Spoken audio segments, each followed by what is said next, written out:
Hello guys, so welcome to Flip Top Crew. So, nandito naman tayo sa panibagong video na to. At pakinggan natin yung mga banat ni K-Ram kay Tito Badam. Let's go! Dalawang beses na yan! Unang-unang pinagtanggol kita sa lahat ng tropa ha. Kahit takpan mo pa yung mukha mo ha, ilalabas ko to. Dahil isa kang gago! Dito ka pa nakatira sa bahay ko? Pinapatira kita, tinuring kitang gago.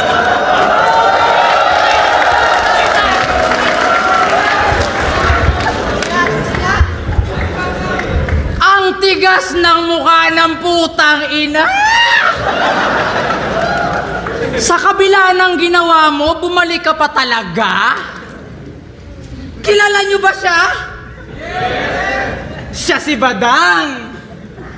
Ang rape star ng Baguio City!